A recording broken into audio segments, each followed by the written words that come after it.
जय भीम, जय संविधान, जय भारत, जय मदर इंडिया। साथियों, जागते रहो के कार्यक्रम में आज जल्दी बहुत दिनों बाद मैं आया हूं और आज जल्दी थोड़ा करने का मन हुआ कि आज जागते रहो पे चर्चा हो जाए। जागते रहो का कार्यक्रम भी काफी दिन से पेंडिंग है, व्यस्तताएं बहुत हैं और अभी देश में जैसे जैसे 2024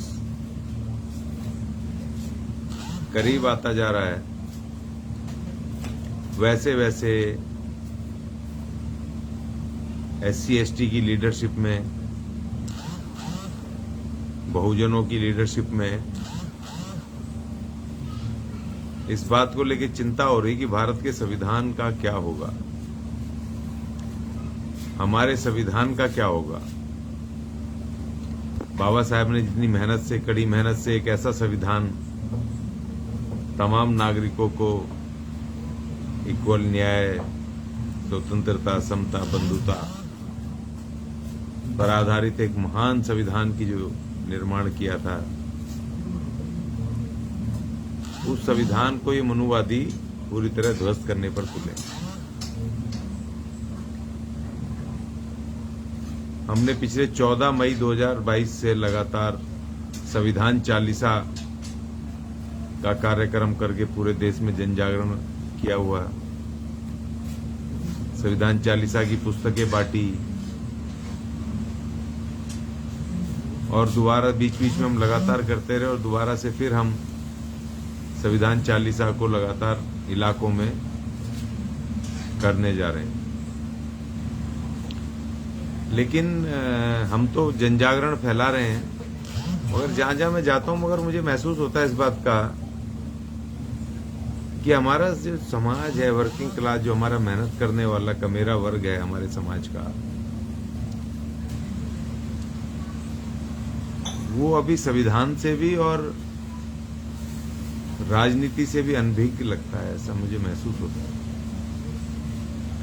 आज भी मैं ITO पर दिल्ली में एक परिवार के साथ चर्चा कर रहा था। कुछ नहीं पता, बस लगे हैं पिटी पिटाई लैन को पीटने में। बहुत दुख होता है दिल्ली जैसे शहर में बैठ के। कम से कम इतना तो जानकारी होनी चाहिए, इतनी जागरूकता तो होनी चाहिए कि पिछले 70-75 वर्षों में हम जिन राजनीतिक दलों को शक्ति देते आए हैं, उन राजनीतिक दलों ने हमारे समाज को क्या दिया है, क्या नहीं दिया। शिक्षा, रोजगार, व्यापार, इस देश की धन धरती में हिस्सेदारी, बेहतर जीवन, अच्छे रेजिडेंशियल, साफ सुथरे रेजिडेंशियल इलाके, हमारा लिविंग स्टैंडर्ड अभी किस लेवल पे पहुंचा है, हमारी शिक्षा की क्या हालात हैं, हमारे रोजगार में क्या तरक्की हुई है या हमारा नुकसान हुआ है, भारत के संविधान का क्या हाल है, उसको लागू किया नहीं किया। ये तमाम बातें आखिर हम क्यों नहीं सोचते हैं जब पॉलिटिकल, राजनीतिक रूप से आज जब हम युद्ध के मैदान में, लोकतांत्रिक व्यवस्था में 4 राज्यों का चुनाव और 2024 का चुनाव सर पे खड़ा है, तांडव कर रहा है। और ये सामान्य चुनाव होने वाला नहीं है, ये बिल्कुल असामान्य चुनाव होगा। भारत की डेमोक्रेसी में, भारत के इतिहास में ये एक असामान्य चुनाव होने जा रहा है। और अभी खबरें आ रही हैं, जो पहले खबरें थी, अभी जो 1-2 दिन में सोमवार से सत्र शुरू होगा दिल्ली में, 2 दिवसीय स्पेशल सत्र लोकसभा का। तो उसमें हो सकता है कि 544 जो हमारी सीटें हैं लोकसभा की,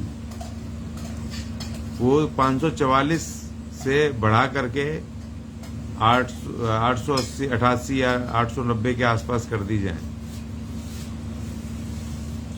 तो ये और भारी और बड़ा खतरा सामने पैदा हो गया कि जो 544 की तैयारी थी अब उसके लिए एकदम से डबल के बराबर कैंडिडेट ढूंढने हैं। फिर कैंडिडेट तो छोड़ो, पहली बात तो ये कि ये जो परिसीमन करेंगे, जो बंटवारा करेंगे, उन सबसे महत्वपूर्ण जो होता है एरियाओं का जो बंटवारा होता है, उसको कैसे ये तकनीक तरीके से काट छाट करके ये किस तरह से बनाएंगे कि इनके वोटर जो हमारे संयुक्त वोटर हैं, कॉलोनियां हैं जहां हमारा बहुमत वोट है किसी सीट पर, उसको इस तरीके से बिखेर देंगे ये कि हम वहां पर मेन पोजीशन में रहे, विनिंग वोटर की हैसियत से ना रह पाए, कि हमारा वहां दखल ना रह सके कि ये वोटर वहां का, उस इलाके का ये फैक्टर है कि ये जिता सकता है किसी को, विनिंग पोजीशन में वोट हमारा ना रहे। तो उस तरीके से परिसीमन ये कर देंगे और 544 से 888 या 890 के करीब ये सीटें पूरे देश में कर देंगे। तो ये बड़ा खतरा सामने आकर के खड़ा हो गया एकदम से, ये बिल्कुल ताबड़तोड़ करेंगे। इनके पास मीडिया, धन, संसाधन, सारी चीजें, प्रशासन, सब इनके पास। तो ये जितने बड़े खतरे हैं, हमारे जो लोग हैं बड़े, वो बिल्कुल मस्त बैठे हैं, उनको कुछ लेना देना नहीं है कि अगर राज सत्ता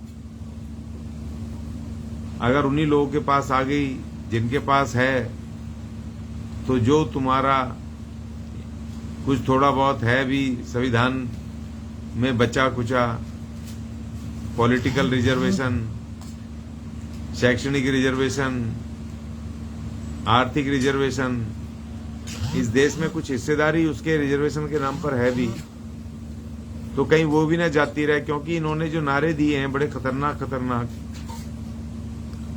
एक नेशन एक लेजिस्लेशन, मतलब एक राष्ट्र एक कानून।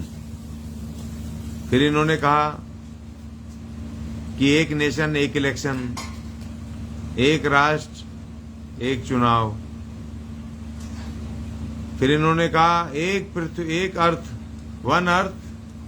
वन फैमिली वन फ्यूचर, मतलब एक पृथ्वी एक परिवार एक भविष्य। अब कल को ये ना कह दें कि एक ही पार्टी एक ही nation, one party one nation one leader, जैसे बहुत सारी कंट्रियों ने कर दिया, चाइना में है, अब रशिया ने भी कह दिया कि भैया जब तक पुतिन जिंदा, पुतिन ही रहेंगे राष्ट्रपति। तो कहीं हमारे देश में भी ऐसा खेल ना हो जाए, फिर चुनाव की जरूरत ही नहीं पड़ेगी, फिर आपको वोट डालने की भी कष्ट करने की जरूरत नहीं है, फिर आपके वोटों की भी, इनको आपका कैंडिडेचर की भी जरूरत नहीं, उम्मीदवारी की भी जरूरत नहीं है। तो जो हमारा सीधा दखल है, वो दखल हमारा पूर्ण रूप से खत्म हो जाएगा, प्रत्यक्ष अप्रत्यक्ष रूप से।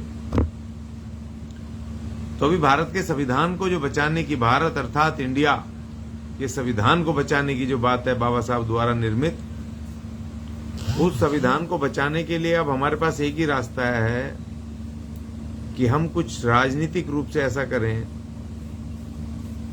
कि इन मनुवादियों को होश उड़ जाए और इनको बिल्कुल भी ऐसी पटकनी लग जाए और बिल्कुल इनको इस बात का इल्म ना हो कि इस तरह ही कर सकते हैं। क्योंकि हम इनसे सामने सामने हमारे पास नहीं, हम लड़ नहीं सकते। फौज, प्रशासन, पुलिस, सब गुंडे, मवाली, धन दौलत सब इनके पास, कैसे लड़ोगे?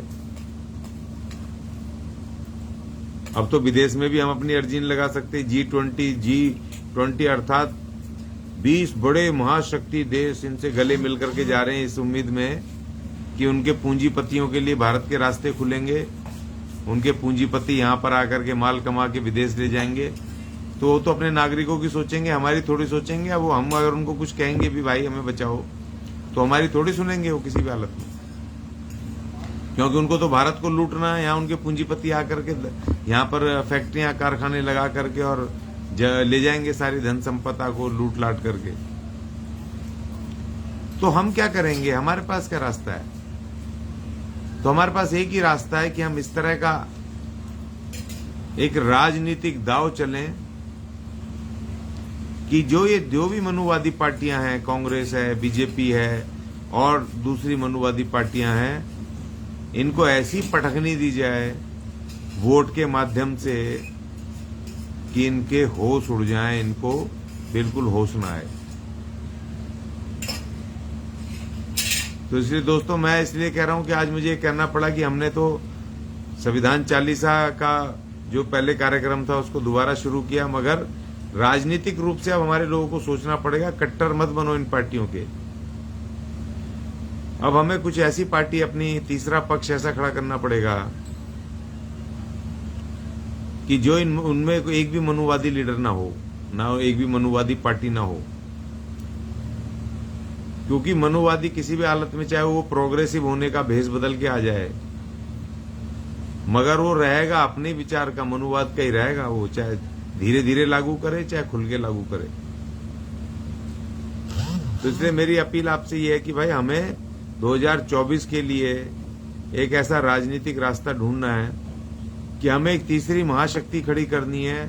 SC, ST, OBC माइनॉरिटीज की 85% लोगों के जो संगठन काम कर रहे हैं, जो नेता काम कर रहे हैं, चाहे वो छोटे संगठन है, बड़े संगठन है, राजनीतिक संगठन है, सामाजिक संगठन है, चाहे किसी भी स्तर पे काम कर रहे हैं, हमें उन तमाम लोगों को इकट्ठा करके हमें कहना पड़ेगा कि इन मनुवादियों से हमें डट के मुकाबला करना पड़ेगा 2024 में, और हमारा 85% वोट एक तरफा तीसरे मोर्चे को जाए।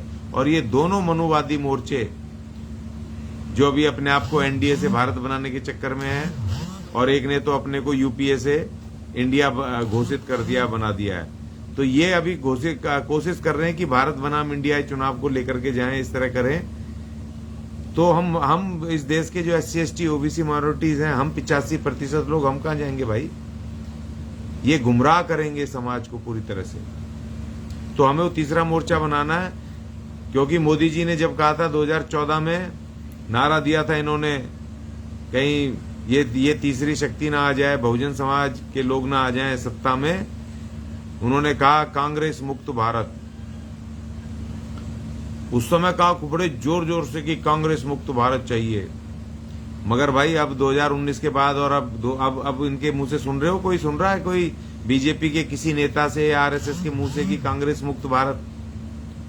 कोई बोल रहा है क्या? क्योंकि इनको पता है कि अब बीजेपी से लोगों का दिलो दिमाग उखड़ गया है, और इसलिए बहुजन ये 85% सत्ता में ना आ जाएं, इसलिए इन्होंने कांग्रेस के नेतृत्व में एक मोर्चा बना दिया। और कांग्रेस अब कह रही है कि भाजपा मुक्त, बीजेपी मुक्त भारत, अर्थात बीजेपी हराओ, संविधान बचाओ। और वो कौन सी कांग्रेस कह रही है? जिस कांग्रेस ने खुद देश के संविधान को तोड़ा और लागू नहीं किया। निजीकरण को मैं बार बार याद दिलाता हूं, सबसे बड़ा हमला 1992 में कांग्रेस ने निजीकरण पे किया।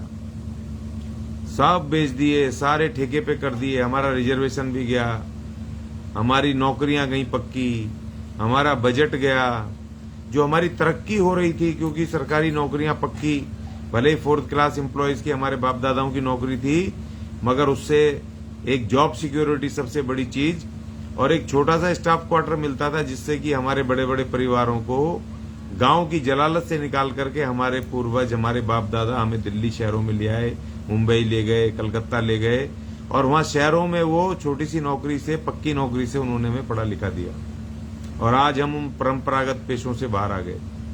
तो कांग्रेस ने सबसे बड़ा हमला हमारी पक्की नौकरियों पर किया, सरकारी संस्थानों को बेच करके और ठेकेदारी ला करके। हमें ठेकेदारी की जो आज मार पड़ रही है वो कांग्रेस की देन है। तो जो कांग्रेस ने 100 से ज्यादा अमेंडमेंट किए भारत के संविधान में गैर जरूरी, उनको लागू ना करके और गैर जरूरी अमेंडमेंट किए, और उसी को लेकर के बीजेपी और ये तमाम पार्टियां, मनमोहन सिंह की कांग्रेस की सरकार 10 साल, और फिर अब मोदी जी सब बेच रहे हैं, उन्हीं नीतियों पे बेच रहे हैं, उन्हीं निजीकरण की नीतियों पे 1992 की। और हम मूक दर्शक होकर के देख रहे हैं, क्योंकि हमारे पास कोई पॉलिटिकल एजेंडा नहीं है, कोई पॉलिटिकल लीडर नहीं है, कोई पॉलिटिकल पार्टी हमारे पास ऐसी हम तैयार नहीं करे कि जो हमारा नेतृत्व करे और इन दोनों मनोवादियों से डट के मुकाबला करे। इन्होंने ऐसा गणित फिट कर रखा है कि बीजेपी, अगर कांग्रेस से अगर लोग दुखी हो जाएं तो बीजेपी को आगे कर दो, बीजेपी बनेगी प्रधानमंत्री। और देखिए, कांग्रेस से 100 लोग, जब कांग्रेस हारने वाली थी तो आरएसएस ने इशारा करा तो 100 मनुवादी सांसद कांग्रेस छोड़ करके बीजेपी में आए थे 2014 में, और वो जीते सांसद और 300 कुछ की संख्या के साथ इनकी सरकार बन गई। और अब जब बीजेपी बदनाम हो गई है तो कांग्रेस को आगे कर दिया इन्होंने और सबको उनके पीछे लगा दिया है। और अब इनमें से बीजेपी के एंड टाइम पे टूट के आएंगे और ये कांग्रेस की सत्ता बना देंगे। और इस देश के जो बहुजन है, SC ST OBC माइनॉरिटी, भाई तुम इनके गुलाम बने रहना, इनके पीछे लगे रहना, इन्हीं के झंडे उठाए रखना, बस इन्हीं मनुवादियों को देश का शासक बनाओ, तुम मत बनना। बाबा साहब ने जो मेहनत की थी उस पर पानी फेर दिया तुम लोगों ने। तो खुद भी तो बन जाओ, तुम्हारे अंदर एबिलिटी नहीं है कि एक से एक पढ़े लिखे हमारे विद्वान लोग, एक से एक टीचर, प्रोफेसर, हमारे वकील, एक से एक हमारे व्यवसायी, एक से एक लोग हैं हमारे, तो क्या वो नहीं बन सकते क्या? उनको तुम प्रधानमंत्री बनते हुए देश की सत्ता में देख तुम्हें क्या तकलीफ होती है? कुछ लोग कह रहे हैं जी ये दलित प्रधान में खड़गे साहब को कह देंगे।